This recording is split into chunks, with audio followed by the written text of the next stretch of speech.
அருள் அமுதம். நம்ம இந்த பதிவில் இது ஒரு முக்கியமான ஒரு ஜோதிட சப்ஜெக்டு. இது ஒரு ரகசியம் கூட சொல்லலாம்.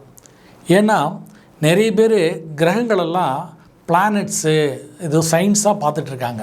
ஆனால் நம்மளுடைய ஜோதிட சாஸ்திரம் இது வேதாங்கம் சொல்லக்கூடிய வேதத்துடைய வேதபுருஷனுடைய 5வது அங்கமான ஜோதிஷம் நேத்திரம்னு சொல்லுது. அப்பேற்பட்ட ஜோதிஷ சாஸ்திரம் இதை பிளானட்ஸாக பார்க்காது. இதுக்கு ஒரு சின்ன உதாரணம் நம்ம புதனையும் சந்திரனையும் எடுத்துக்கலாம். இப்போ பார்த்திங்கன்னா இந்த சந்திரனுடைய பிள்ளை தான் புதன், சோமபுத்திரன்னு பேர் புதனுக்கு. இந்த புதன் தான் புத்திக்கு அதிபதி. சந்திரன் மனசுக்கு அதிபதி, மனோகாரகன். இவன் புத்திகாரகன். ஆனால் இந்த மனசு யாருக்கு பிறந்தது? புத்தி யாருக்கு பிறந்தது? மனசுக்கு பிறந்தது. ஆனால் இந்த 2 பேரும் அப்பாவும் பிள்ளையும் எதிரி. எப்படின்னு பாருங்கள். மனசும் புத்தியும் எதிரியாக இருக்கிறதுக்கு காரணம் சொல்கிறேன். இப்போ உதாரணத்துக்கு எடுத்துட்டோம்னா, ஒரு கிளாஸில் 40 பசங்க இருக்கிறாங்க.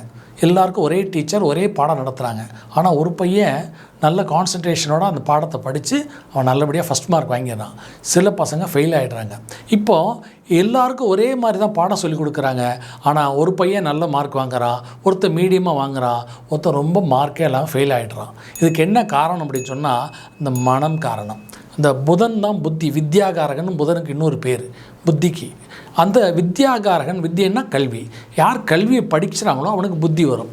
ஆனால் அந்த கல்வியை படிக்கிற காலகட்டத்தில் இந்த மனம் ஒருநிலைப்படலைன்னா, அந்த கான்சன்ட்ரேஷன் வரலைன்னு சொன்னால் அவனால் அந்த புத்தி வித்யாபலம் கிடைக்காது.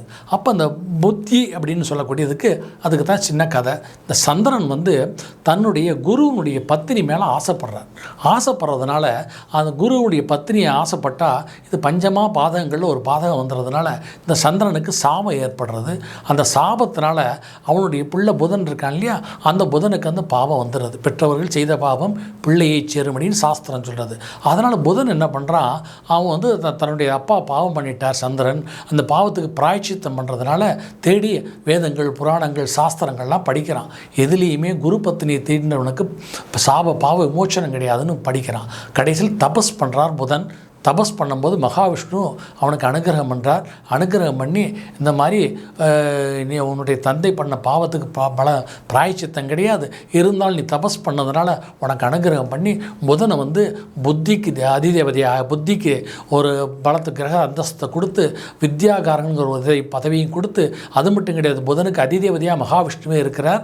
அப்போ சொல்கிறார், நீ வளர்பிறையில் நீ பிறந்திருந்தால் நீ புதன் ஆண்கிரகமாகவும் சுபகிரகமாகவும் இருப்ப. ஒருவருடைய பிறந்த ஜாதகத்தில் தேய்பிரையில் பிறந்திருக்கும் தானா அவங்களுக்கு புதன் அசுபராக மாறிடுவார், அசுப பலத்தை கொடுப்பார் அப்படின்னு ஒரு வரத்தை கொடுக்குறார். அது மட்டும் கிடையாது, இந்த கிரகங்களில் ஆண் கிரகங்கள் பெண் கிரகங்கள் பிரிக்கிறோம். அதில் பார்த்தீங்கன்னா இந்த சனி தான் அலிகிரகம்னு பேர். ஆணும் இல்லாத பெண்ணும் இல்லாத கிரகம் அலிகிரகம் சனி. இந்த புதனுக்கு அலி உண்டு. இவன் சந்திரனோடு சேர்ந்து அலிகிரகம் ஆகிடுவார். சனி புதனோடு சேர்ந்து அலிகிரகமாக மாறிடுவார். தேய்பிரையில் பிறந்தாலும் இவர் பெண் தன்மை அடைவார்.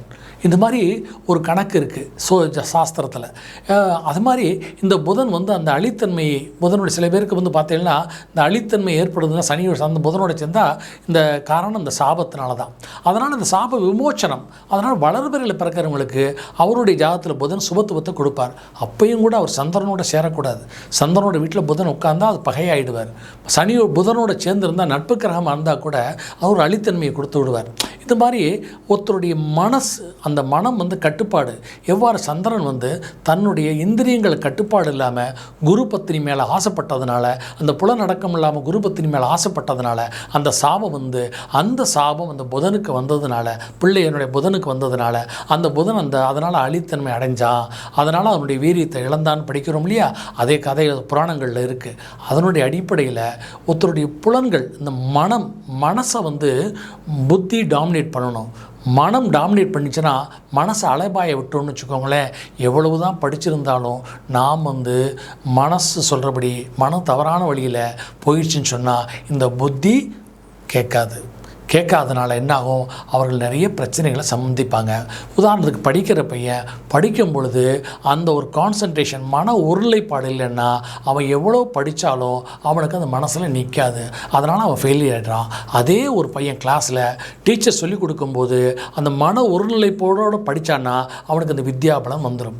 அப்போ இங்கே புத்தி ரெண்டும் எடுத்துட்டோம்னா அந்த மனம் கட்டுப்பாடு யாருக்கு இருக்கோ, அந்த மன ஒருநிலைப்பாடு, அந்த கான்சன்ட்ரேஷன் யார் இருக்கோ, அந்த புலனடக்கம் யாருக்கு இருக்கோ, அவங்கள்தான் அந்த வித்தியை அந்த புத்தியால் ஆள முடியும். அந்த புத்தி வந்துச்சு சொன்னால் அறிவது அறிவு, புரிவது புத்தி, தெளிவது ஞானம். இந்த தெளிவு எங்கே பிறக்கும்? மனதில் தான் பிறக்கும். ஏன்னா மனதில் தான் குழப்பம்.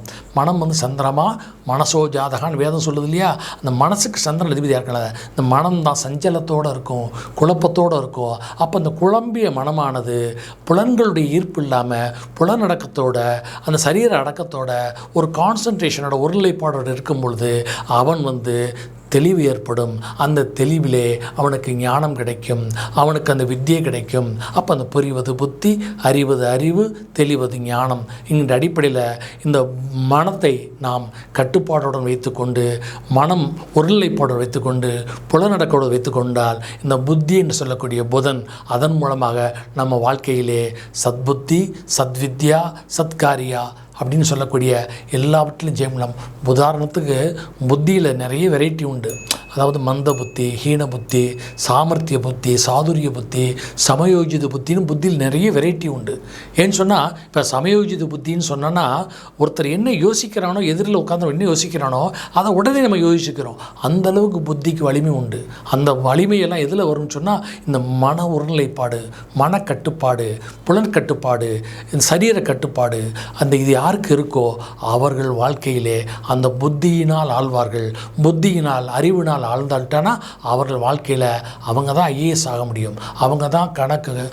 புதன் சொன்னாலே ஆடிட்டர், அக்கௌண்ட்ஸ்ன்னு சொல்லக்கூடிய வேதங்கள், சாஸ்திரங்கள், இந்த ஜோதிட சாஸ்திரம்லாம் புதனுடைய கண்ட்ரோலில் தான் வரும். ப்ரொஃபஸர், லெக்சரர், பெரிய பெரிய இதெல்லாம் ரிசர்ச் பண்ணுறாங்க. இங்கே எல்லாமே புதனுடைய கண்ட்ரோல், பெரிய பெரிய ஞானிகள் எல்லாம் கூட. அதனால் அந்த மன ஒருநிலைப்பாடு யாருக்கு இருக்கிறதோ, சரீர கட்டுப்பாடு, புலனடக்கம் யாருக்கு இருக்கிறதோ அவர்கள் புத்தியால் ஆண்டு அந்த சமயோஜித புத்தின்னு சொல்லக்கூடிய அந்த புத்தியினுடைய உயர்ந்த நிலையை பெற்று அவர்கள் வாழ்க்கையில் வெற்றி அடைய வேண்டும், வெற்றி அடைவார்கள். அதற்கு இந்த சரீரம் சொல்லக்கூடிய சந்திரனும் அவருடைய பிள்ளையான புதன் என்கின்ற அந்த புத்தி, இந்த இருவருக்கும் உள்ள போட்டியிலே யார் ஜெயிக்கிறார்களோ அவர்களே வாழ்க்கையினுடைய வெற்றியை தீர்மானிப்பார்கள்.